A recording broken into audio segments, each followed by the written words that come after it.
ராதே கிருஷ்ணா. அன்பர்களுக்கு தற்பொழுது ஒரு விசேஷமான ஒரு விஷயங்களை கூற விளைகிறோம். தற்பொழுது வரக்கூடிய சிவராத்திரியானது முந்தைய நாள் பிரதோஷம், மறுநாள் சிவராத்திரி என்று வரப்போகிறது. எப்பொழுதுமே எல்லா மாதங்களிலும் வரக்கூடிய தேய்பிறை சதுர்தசி என்று சொல்லக்கூடிய கிருஷ்ணபக்ஷ சதுர்தசிக்கு முந்தைய தினம் பிரதோஷ காலம், சுக்லபக்ஷத்தில் சதுர்தசிக்கு முந்தைய காலம் பிரதோஷ காலம். இந்த பிரதோஷம் அப்படிங்கிறது திரையோதசி திதி என்று கூறுவார்கள். அந்த திரையோதசி திதியில தான் அந்த பிரதோஷம் அப்படிங்கிறது வரும். இப்போ அதிவிசேஷமா இப்போ என்ன நம்ம கிடைக்குது அப்படின்னா சனி பிரதோஷம்.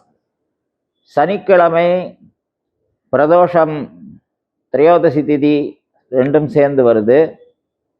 மறுநாளைக்கு ஞாயிற்றுக்கிழமை மகா சிவராத்திரி சதுர்தசி வருது. அதுக்கு மறுநாள் திங்கக்கிழமை அமாசோமவாரம் என்று சொல்லக்கூடிய திங்கக்கிழமையும் அமாவாசை திதியும் சேர்ந்து வருகிறது. சோமன் என்றால் திங்கள், தமிழில் திங்கள் என்று கூறுவார்கள். ஆக அந்த 3 தினங்களுமே தெய்வீகத்திற்கு உச்சமாக இருக்கக்கூடிய ஒரு தினமாக அமைந்துள்ளது. இந்த வருடம் வரக்கூடிய சிவராத்திரியானது முந்தைய தினம் பிரதோஷம் சனி பிரதோஷமாகவும், மறுநாளைக்கு ஞாயிற்றுக்கிழமை மகா சிவராத்திரியாகவும், அதற்கு மறுநாள் அமாசோமவாரம் என்று சொல்லக்கூடிய அமாவாசையும் திங்கக்கிழமையும் சேருகிறது. இந்த தினத்தினுடைய விசேஷம் என்ன என்று அன்பர்களுக்கு சொல்ல வேண்டும் என்பதற்காக வேண்டி இந்த பதிவை நாங்கள் வெளியிடுகிறோம். அதாவது வம்ச விருத்தி, புத்திர விருத்தி என்று கூறுவார்கள். ஒரு மனிதனுடைய சரீரத்தில் இருக்கக்கூடிய அணு, ஒரு அணுக்குள் நியூட்ரான், புரோட்டான் என்று 2 அணுக்கள் உள்ளன. ஒரு அணுக்குள் 2 அணுக்கள் உள்ளன. அதனுடைய வேலை என்ன? இந்த 2 அணுக்களுடைய வேலை என்ன என்று பார்த்தால் வைப்ரேஷன் கிரியேஷன் என்று பெயர். அதாவது ஒரு அணு அதிர்வலையை ஏற்படுத்தி கொண்டே உள்ளது, இன்னொரு அணு அதற்கு தேவையான சக்தியை கொடுக்கிறது. இதுதான் விஞ்ஞானம் கூறக்கூடிய விஷயம். இதைத்தான் நம்ம இச்சாசக்தி கிரியாசக்தி அப்படின்னு நாம சொல்றோம். இந்த இச்சாசக்தி கிரியாசக்தி அப்படிங்கிற இந்த விஷயத்தை தான் நம்ம நியூட்ரான், புரோட்டான், வைப்ரேஷன் கிரியேஷன் அப்படின்லாம் நம்ம சொல்றோம். மகாபிரியவா காஞ்சி பரமாச்சாரியால் தெய்வத்தின் குரல்ல சொல்லும்போது இந்த விஷயத்தை ரொம்ப அனலைஸ் பண்ணி, ஒரு அணுக்குள் பார்வதியும் பரமேஸ்வரனும் தாயும் தகப்பனும் எப்படி ஒரு அணுக்குள் இருக்கிறார்கள் என்று கூறியிருக்கிறார். மிக விளக்கமாக அதை கூறியிருக்கிறார். அம்மையப்பனாக ஒரு அணுக்குள் எப்படி சுவாமி இருக்கார் அப்படின்னு. அந்த அதிர்வலையாக இருக்கக்கூடிய வைப்ரேஷன் என்று சொல்லக்கூடிய அந்த அணுவானது ஆனந்த பைரவர் என்று அழைக்கப்படுகிறது. அந்த கிரியேஷன் என்று சொல்லக்கூடிய அந்த அணுவானது சமயாதேவி என்ற பெயரால் அழைக்கப்படுகிறது. இந்த சமயாதேவி எனக்கூடிய அந்த சக்தியானது இந்த ஆனந்த பைரவர் தாண்டவமாடக்கூடிய அந்த அதிர்வலைகளுக்கு சக்தியை ஊக்குவிக்கிறது. அதற்கு தேவையான அதிர்வை ஏற்படுத்தக்கூடிய சக்தியை கொடுக்கிறது. ஒரு அணுக்குள்ள ஒன்று சக்தியை கொடுக்குது, ஒன்று ஆடுறது. அப்போ அம்பாள் எப்போவுமே சக்தியை கொடுத்துட்டே இருக்கா, பரமேஸ்வரன் ஆடின்னு இருக்கார். அதனாலதான் சக்தி இல்லையேல் சிவம் இல்லை, சிவம் இல்லையேல் சக்தி இல்லை அப்படின்னா. அப்படியாப்பட்ட அந்த அம்மையப்பரை தரிசனம் செய்யணும் அப்படின்னு சொன்னா பார்ஷதம் என்று சொல்வார்கள். அதாவது பசுமாடு, காளை மாடு, இந்த அடையாளப்படுத்தி எல்லா விஷயங்கள்லையுமே புராணங்கள்ல நிறைய சொல்லப்பட்டிருக்கிறது. அதாவது காளை கொடுத்து பொண்ணை ஸ்வீகாரம் பண்ணிக்கிறது.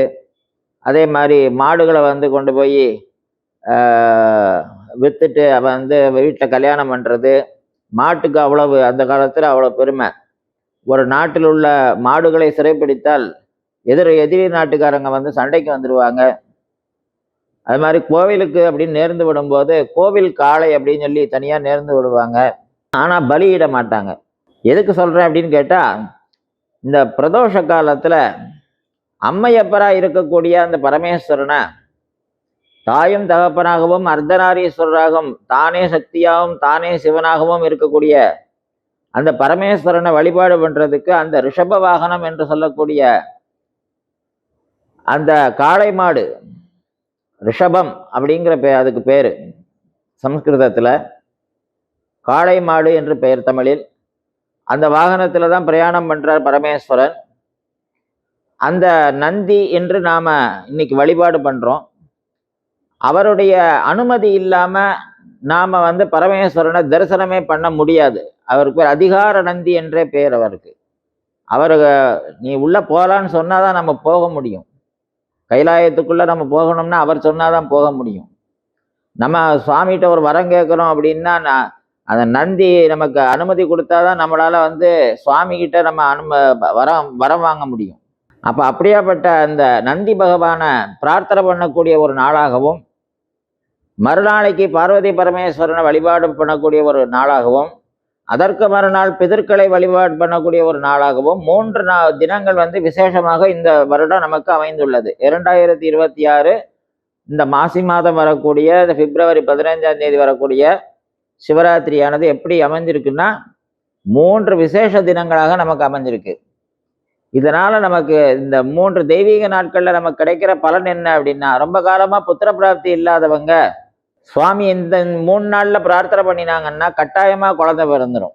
மாதந்தோறுமே பிரதோஷ காலத்துல விநாயகர், முருகன், பார்வதி, பரமேஸ்வரன், விநாயகருடைய வாகனம், முருகனுடைய வாகனம், பரமேஸ்வரனுடைய வாகனம், அம்பாளோட வாகனம் அப்படின்னு குடும்ப சகிதமா இருக்கக்கூடிய ஒரு போட்டோ, ஒரு சித்திரப்படம் ஒன்று வாங்கி வீட்டில் வச்சு பிரதோஷ காலத்துல குடும்ப சமேதராக சாம்ப பரமேஸ்வரர்னு பேரு, சக அம்ப பரமேஸ்வரர் அப்படின்னு பேரு, தாயாரோடு கூடிய சுவாமி. அந்த சாம்ப பரமேஸ்வரராக அவரை மனசுல தியானம் பண்ணி, நீ எப்படி இந்த மாதிரி குடும்பத்தோடு இருக்கியோ இதை மாதிரி எனக்கும் குழந்தை செல்வத்தை கொடுத்து என்னை ஒரு நல்ல குடும்பஸ்தனாக நல்ல சௌக்கியமான ஒரு வாழ்க்கையை கொடுன்னு சொல்லி பிரார்த்தனை பண்ணினா கட்டாயமாக அவங்களுக்கு குழந்தை பிறக்கும். மாசம் பிரதோஷ காலத்துல பண்ணணும். பண்ணினா நிச்சயம் அது நடந்துடும். ட்ரீட்மெண்ட் நம்ம எடுக்கிறோம், அது நம்ம ப்ராக்டிக்கலாக நம்ம செய்கிறோம். ஆனால் நோய்க்கும்பார் பேய்க்கும்பார் என்று தான் பழமொழி எப்போவுமே. அதனால நம்ம ப்ராக்டிக்கலாக நம்ம பண்ண வேண்டிய ட்ரீட்மெண்ட் எடுத்துக்கணும், பிரார்த்தனையும் ஒரு பக்கம் வேணும். ரெண்டும் சேர்ந்தா தான் அந்த காரியம் நடக்கும். அப்போ புத்திர விருத்தியை ஏற்படுத்தக்கூடிய, வம்சத்தை நமக்கு விருத்தி பண்ணக்கூடிய, வம்சாவளியை தக்க வச்சுக்கக்கூடிய, ஏன்னா அதே மாதிரி நம்ம பாரம்பரிய தோஷத்திலிருந்து விடுதலை கொடுக்கக்கூடிய ஒரு நாளாக இந்த 3 தினங்கள் நமக்கு இந்த வருடம் அமைந்துள்ளது. இதை நாம மிஸ் பண்ணக்கூடாது, இதை நாம கை நழுவ விடக்கூடாது. ஜனங்கள் இந்த 3 நாட்களை நல்லபடியாக அப்படியே உபயோகப்படுத்திக்கிட்டு சனி பிரதோஷத்தன்னைக்கு அவங்க வேண்டி விரும்பிய விஷயங்களை நந்தி பகவானை பிரார்த்தனை பண்ணி, மறுநாளைக்கு சிவராத்திரி அன்னைக்கு பார்வதி பரமேஸ்வரனை பிரார்த்தனை பண்ணி, அதற்கு மறுநாளைக்கு முன்னோர்களை பிரார்த்தனை பண்ணி அதை முடிச்சிட்டீங்க அப்படின்னா நிச்சயமாக அவங்க நினைச்ச வரங்கள், நினைச்ச காரியங்கள் எப்படியாவது சுவாமி நிறைவேற்றி கொடுத்துருவார். அப்படியாப்பட்ட ஒரு விசேஷ தினமாக இந்த வருடம் நமக்கு அமைந்துள்ளது. ஆகவே இந்த வருடம் வரக்கூடிய சிவராத்திரியை ஜனங்கள் கை நழுவ விடாம அவரவர் தேவைகள் என்ன வேணுமோ எதை கேட்டாலும் சுவாமி கொடுக்கறதுக்கு ரெடியாக தான் இருக்கார். நமக்கு தான் கேட்க தெரியல. ருத்ரம் சமகம் அப்படின்னு 2 இருக்கு. அதுல சமகம் அப்படின்னு சொல்லக்கூடிய இதுல எனக்கு நல்ல உளுந்து கொடு, நல்ல பயிர் கொடு, நல்ல நெல் கொடு, கோதுமையை கொடு, எல்லா வாக்கியமும் இருக்கு அதுல. அந்த மந்திரத்திலேயே கல்லை கொடு, மண்ணை கொடு, நல்ல தூக்கத்தை கொடு, நல்ல உணவை கொடு, எல்லா விஷயமும் அது கேட்கறது. நமக்கு வரம் கேட்க தெரியாது. சுவாமிகிட்ட திடீர்னு சுவாமி நம்ம முன்னால நின்றுட்டா என்ன கேட்கணும்னு நமக்கு தெரியாது. அத பெரியவங்க இந்த வேத மந்திரத்திலேயே அதை கம்போஸ் பண்ணி வச்சிருக்காங்க. நீ பரமேஸ்வரன்கிட்ட போய் சரணாகதி அடைஞ்சா போதும், நீ என்ன கேட்கணும்னு நம்ம தீர்மானம் பண்ண வேண்டாம். சுவாமி நமக்கு என்ன வேணுமோ தானாவே கொடுத்துருவார். நமக்கு சுவாமிக்கு தெரியாம வேற யாருக்கு தெரிய போறது? கோவிலுக்கு போய் எனக்கு அது வேணும் இது வேணும்னு நம்ம கேட்க வேண்டிய அவசியமே இல்லையே. நம்ம யார் வீட்டுக்கு நம்ம வீட்டுக்கு ஒரு விருந்தாளி வந்திருக்காங்கன்னா அவங்களுடைய தேவை என்னன்னு நமக்கு அறிஞ்சு நம்ம தானே அவங்களுக்கு செய்யணும். அதை மாதிரி தான் நம்ம ஆலயத்துக்கு போகும்போது நம்மளை தேடி ஒரு பக்தர் வந்திருக்கான், அவனுக்கு என்ன தேவை அப்படிங்கிறத சுவாமி பார்த்துப்பார். அந்த நம்பிக்கை உங்களுக்கு வேணும். அந்த திடமான நம்பிக்கையோட வரக்கூடிய சனி பிரதோஷம், அதாவது சிவராத்திரிக்கு முந்தின நாள் வரக்கூடிய சனி பிரதோஷம், மறுநாளைக்கு மகா சிவராத்திரி பரமேஸ்வர தரிசனம், அதற்கு மறுநாளைக்கு முன்னோர்கள் வழிபாடு தர்ப்பணங்கள் பண்ணுறது அப்படின்னு இந்த 3 விஷயங்களையும் நல்லபடியாக கடைபிடிக்கும் பட்சத்தில் எண்ணிய எண்ணங்கள் எல்லாம் நிறைவேறி முதல்ல பாபங்களிலிருந்து விடுதலை கிடைச்சி என்னென்ன காரியங்களுக்காக நம்ம வம்சத்தில் விருத்தி ஏற்படாமல் இருந்ததோ, ஒரு குடும்பத்தில் ஆண் குழந்தையா பிறந்துக்கிட்டே இருக்கும், ஒரு குடும்பத்தில் பெண் குழந்தையா பிறந்துக்கிட்டே இருக்கும், இன்னொரு குடும்பத்தில் 2 கர்ப்பம் போகும், அப்புறம் ஒரு கர்ப்பம் தங்கும், அப்புறம் 2 கர்ப்பம் போகும், ஒரு கர்ப்பம் தங்கும். இந்த மாதிரி சில கஷ்டங்கள். இன்னும் சில குடும்பங்களில் 40 நாள் 50 நாள் தான் கர்ப்பம் தங்கும், அப்புறம் தங்கவே தங்காது. இப்படி 10 வருஷம் 12 வருஷம். இன்னும் சில குடும்பங்களில் இப்போ வேண்டாம் இப்போ வேண்டாம் இப்போ வேண்டாம்னு தள்ளி போட்டு முடிச்சுட்டு கடைசியில் 8 வருஷம் 10 வருஷம் கழித்து வேணும்னு நினைக்கும் போது பாடி வீக்காக இருக்கீங்க, கொஞ்சம் நீங்கள் ட்ரீட்மெண்ட் எடுத்துக்கணும் அப்படின்னு டாக்டர் அதுக்கு ஒரு 10 லட்சம் ரூபாய் செலவு வைப்பார். அந்த மாதிரி நிலைமையில இருக்காங்க. இன்னும் சில குடும்பங்கள்ல 2 பேருக்கும் எந்த குறையுமே இல்லை, ஆனால் 10 வருஷமா எல்லா ட்ரீட்மெண்ட்டும் பார்த்துட்டாங்க, எல்லா டாக்டரும் நல்லா தான் இருக்கீங்க, ஒன்றும் பிரச்சனை இல்லை அப்படிங்கிறாங்க, ஆனால் குழந்தை உற்பத்தி ஆக மாட்டேங்கிறது.